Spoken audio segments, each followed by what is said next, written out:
దేవుని యొక్క మహాకృపను బట్టి ప్రభువును రక్షకుడిని యేసుక్రీస్తు యొక్క దివ్యమైన నామంలో శుభాలు తెలియజేసుకుంటూ ఉన్నాం. 12వ దినం కొరకు ఏర్పాటు చేయబడిన పరిశుద్ధ దైవ లేఖన భాగాలు జ్ఞాపకం చేసుకుందాం. ఉత్తర పక్షిత్ర పాఠ్య భాగముగా కీర్తనలు 110వ సంకీర్తన,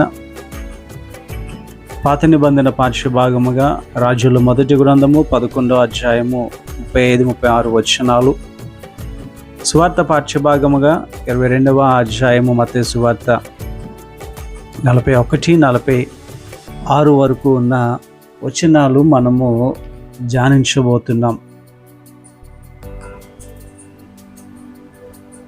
ఈ దినం కొరకు ఏర్పాటు చేయబడిన అంశము దైవస్తుతుడు.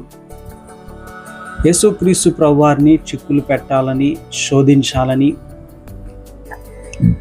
అనేక రకములుగా ప్రశ్నలు వేస్తూ కొన్ని సంఘటనని మత్తయి సువార్తలో మనము చూస్తూ వస్తూ ఉన్నాం.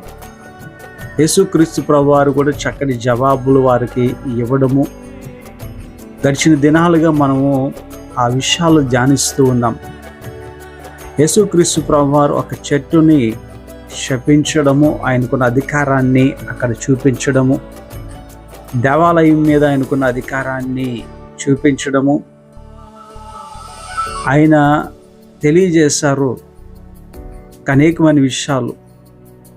ఆ మాటలు వింటున్న ఆ ప్రజలు ఆయన వెంబడిస్తూ ఉండడాన్ని బట్టి ఓర్వలేక ఇబ్బంది పెట్టాలని, చిక్కులు పెట్టాలని సద్దుకయ్యులు, పరిసయ్యులు, ధర్మశాస్త్ర ఉపదేశకులు యేసుక్రీస్తు ప్రభువారిని చిక్కులు పెట్టాలని వెంబడిస్తూ ఉన్నారు. అలా ఉంచినప్పుడు యేసుక్రీస్తు ప్రభువారు వారిని ఒక ప్రశ్నను అడగడాన్ని మనం చూస్తున్నాం. 22వ అధ్యాయం మత్తయి సువార్త 42వ వచనములో, క్రీస్తుని గూర్చి మీకేమి తోచుచున్నది, ఆయన ఎవరు కుమారుడని అడిగాను. అక్కడ వారిని వీరందరూ కూడా ప్రభువుని చిక్కులు పెట్టాలని చూస్తూ ఉంటున్నప్పుడు పరిసయ్యులతో పరిస్థితుల్లో ప్రభు వేస్తున్న ఒక ప్రశ్న ఏంటి అని అంటే, ఆయన ఎవరు కుమారుడు? నిజమే, ఈరోజు నువ్వు కూడా ఏమనుకుంటున్నావు? యేసుక్రీస్తు ప్రభువారు అందరికీ ప్రభు అని మనము పిలుస్తూ ఉంటాము, కానీ ఆయన క్రీస్తు అనే విషయాన్ని మర్చిపోతున్నాం. క్రీస్తు అంటే ప్రభువు, మెస్సయ్య, అభిషక్తుడు అనే మాటల్ని మనం చూస్తూ ఉంటాం. మనం ఆయన్ని అంగీకరించాలి. ఈ మాట మనకి బాగా జ్ఞాపకం. యేసుక్రీస్తు ప్రభువారు ఎవరు అని అంటే, పాపములను మోసుకొని పోవు దేవుని గొర్రెపిల్ల, లోక పాపములను మోసుకొని పోవు దేవుని గొర్రెపిల్ల. పేతురు గారు ఆయన్ని పరిచయం చేస్తూ అపొస్తలుల కార్యగ్రంథంలో ఒకనొక పరిస్థితిని బట్టి ఈ మాట చెప్తూ ఉంటారు. 2వ అధ్యాయము అపొస్తలుల కార్యగ్రంథం 36వ వచనంలో అంటారు, మీరు సిలువ వేసిన ఈ యేసే దేవుడు ప్రభువుగాను క్రీస్తుగాను నియమించను. ఇప్పుడు ఎవరినైతే మీరు ఇబ్బంది పెట్టి సిలువ వేశారో ఆయనే యేసుక్రీస్తు ప్రభువారు, ఆయనే అనే మాటని జ్ఞాపకం చేస్తున్నాడు. దైవసుతుడు అనే విషయాన్ని ఆయన జ్ఞాపకం చేయడాన్ని మనము అక్కడ అర్థం చేసుకుంటూ ఉంటాము. పరిసయ్యులు యేసును అంగీకరించిన ప్రజలు కాదు, వారికి ఆయన గూర్చిన అవగాహన లేదు. ఈరోజు ఈ పరిస్థితి ఏంటి? యేసుక్రీస్తు గురించి నీవు ఏమనుకుంటున్నావు? ఆయన దేవుని కుమారుడు. పరిసయ్యులైతే దావీదు కుమారుడని మానవరీతిగా జవాబిచ్చేశారు. వెంటనే యేసు ప్రభు ఈ మాట చెబుతూ ఉన్నారు. కీర్తనలు 110 మొదటి చరణములో చూస్తే, ఆయన ప్రభు అయితే ప్రభువు నా ప్రభువుతో అనే మాటని ఎందుకు అక్కడ పలికారు అని యేసుక్రీస్తు ప్రభువారు వారిని అడగడాన్ని కూడా మనం జ్ఞాపకం చేస్తూ ఉంటాం. దైవ కుమారుని గూర్చిన ఆలోచన నీకేముంది? ఆయన మనిషి కుమారుడిగా ఈ లోకానికి వచ్చారు. మనం గమనించాలి, అర్థం చేసుకోవలసిన విషయం ఏంది అని అంటే, ఆయన దావీదు కుమారుడు, అలాగే ఆయన దైవ కుమారుడు. ఆయన 100% మానవుడు, 100% దేవుడు. అర్థం చేసుకుందాం. దావీదు కుమారుడు సొలొమోను అయితే ఆయన చేసిన పాపం వలన రాజ్యము చీలికైపోయింది. ఆయన ఒక దీపముగా అక్కడ ఆయన కనిపిస్తూ ఉన్నారు. చదువుకున్నాం రాజుల మొదటి గ్రంథము 11:35-36 వచనాల్లో మనం చూస్తూ ఉంటున్నప్పుడు, కుమారు చేతుల్లో నుండి రాజ్యము తీసివేసి అందులోకి నీకు 10 గోత్రాలు నియమించదు. గోత్రం చీలిపోయినాయి. అయినప్పటికీ దేవుని మహాకృపను మనం అక్కడ చూస్తూ ఉంటున్నాము కదా. యెరూషలేములో నా ఎదుట ఒక దీపము ఆ సేవకుడైన దావీదునకు ఎప్పుడు ఉండునట్లుగా ఆయన కుమారుని ఒక గోత్రముగా ఇచ్చెదను. దేవుని కుమారుడే మనిషి కుమారుడు, దైవసుతుడు. చాలామంది ఆయన చేసిన కార్యములకు ఆశ్చర్యపడ్డారు. వారు ఆయన యేసూబు కుమారుడే కదా, వడ్లవాని కుమారుడే కదా అని అనుకుంటున్నారు. మనం చూస్తాము మత్తయి సువార్త 13:55-56 వచనాలు చూస్తే, అతడు వడ్లవాని కుమారుడే కదా అని అంటూ తల్లి పేరు, సహోదరుల పేరు, అలాగే అక్క చెల్లెండ్ల పేరు, వాళ్ళందరూ మనతో ఉంటున్న వాళ్ళే కదా అనే అభిప్రాయాన్ని వారు కలుగుంటున్నది మనం చూస్తూ ఉంటాం. యేసయ్యను గురించిన నీకు అవగాహన ఏమిటి? వీరికి తెలియదు. క్రీస్తుని గూర్చిన సరైన జ్ఞానము వారికి లేదు. దైవస్తుతిని అంగీకరించే జ్ఞానము వీరికి లేదు. ఆ రోజుల్లో ఆ ప్రజలు అన్నారు, మరి ఈరోజు లెంట్ దినాల్లో నీవు దైవస్తుతిని ఎవరని నువ్వు అనుకుంటున్నావు? దైవస్తుతుడు అంటే ఎవరని నువ్వు అనుకుంటున్నావు? ప్రశ్నించుకో. దేవుని కుమారుని గురించిన అవగాహన నీవు ఏమి కలిగున్నావు? ఎప్పుడైతే నీవు పాపము చేస్తావో, దేవునికి వ్యతిరేకమైన కార్యము చేస్తావో, అక్కడ దైవ కుమారుడు, దైవసుతుడు నిన్ను ఆదుకోవడానికి సిద్ధంగా ఉంటారో, అవకాశం కూడా నీకు ఇస్తారో గమనించు. ఎప్పుడైతే పాపం చేయాలనుకుంటావో ఆ పాపం చేయనివ్వకుండా దైవ కుమారుడు, దైవసుతుడు అక్కడ అడ్డుకోవడానికి నీకు మరొక అవకాశం ఇస్తారు ఆ పాపం చేయకుండడానికి. గమనించాలి. ఉదాహరణ, దావీదు గారి జీవితాన్ని చూస్తున్నప్పుడు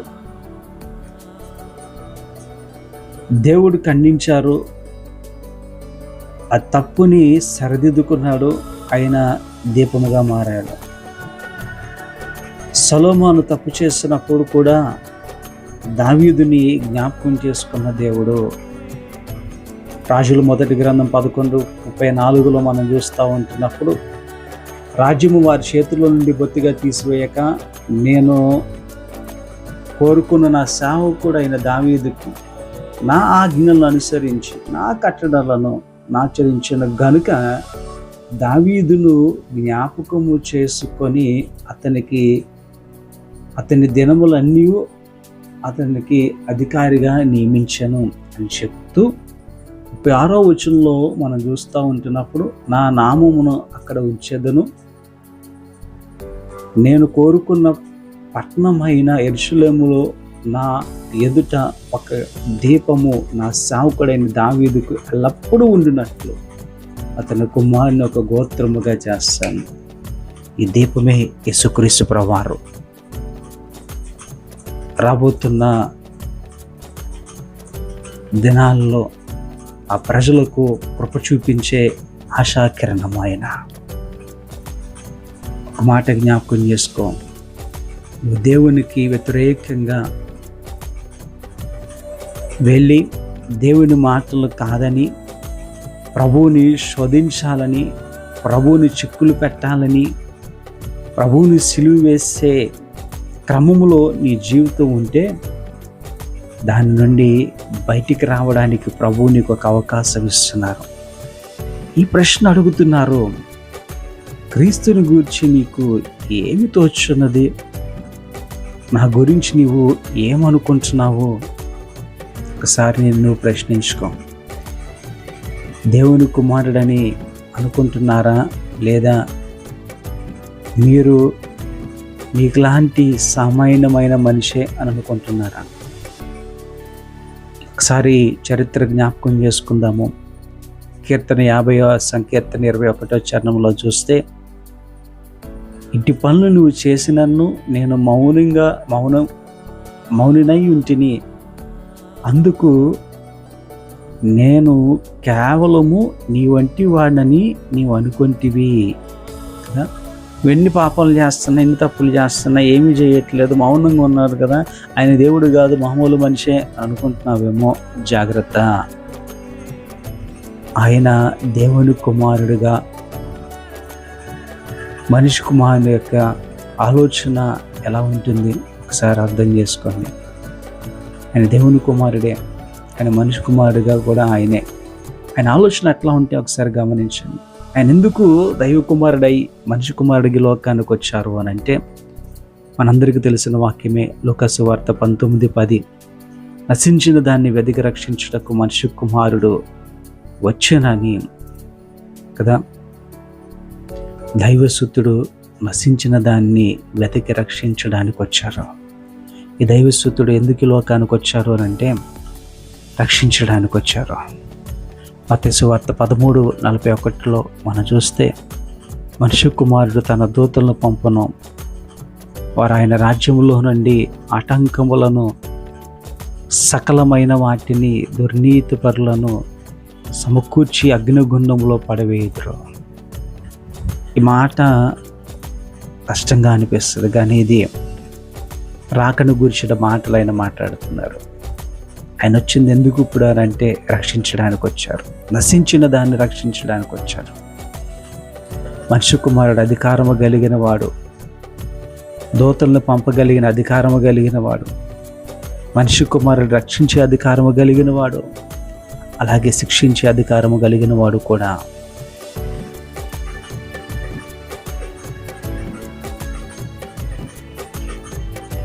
దేవునికి వ్యతిరేకంగా వెళ్ళేటప్పుడు నశింపచేయగలిగిన వాడు కూడా యేసుక్రీస్తు ప్రభువారే. అర్థం చేసుకో, మనిషి కుమారుడు ఆత్మను రక్షించడానికి, నశింపజేయడానికి రాలేదు. మనిషి కుమారుడు ఆత్మలను రక్షించడానికి వచ్చారు, కానీ నశింపజేయడానికి ఆయన రాలేదు. ఇందాక చదివాం కదా, మనిషి కుమారుడు తన దూతలను పంపి వారు ఆయన రాజ్యములో నుండి కదా సకలమైన దుర్నీతుల నుండి అగ్నిగుండములో పడవేయడానికి వచ్చారంటే, ఇది రాకను గూర్చిన మాటలు. ఇప్పుడైతే ఆయన నశింపజేయడానికి రాలేదు, కానీ రక్షించడానికి వచ్చారు.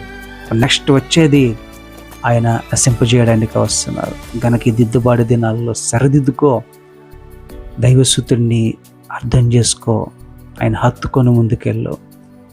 యోహాను సువార్త 5:27 మనం చూస్తున్నప్పుడు, మరియు ఆయన మనిషి కుమారుడు కనుక తీర్పు తీర్చుటకు తండ్రి అధికారము అనుగ్రహించాను. ఆయన మనిషి కుమారుడు, ఆయన తీర్పు తీర్చడానికి కూడా అధికారం కలిగిన వాడు. అట్లాంటి దైవసూతుడిని ఈ దినాన్ని ఎట్లా అర్థం చేసుకుంటున్నావు? మామూలు మనిషిగానే అర్థం చేసుకుంటున్నావా? పొరపాటు పడుతున్నావు. దిద్దుబాటు దినాల్లో 11 దినాలు అయిపోయినాయి, ఇంకా ఆయన ఎవరో నీకు తెలియకపోతే ఎట్లాగా? దినాలు త్వరగా గతించిపోతున్నాయి, సమయము ఆసన్నమవుతుంది.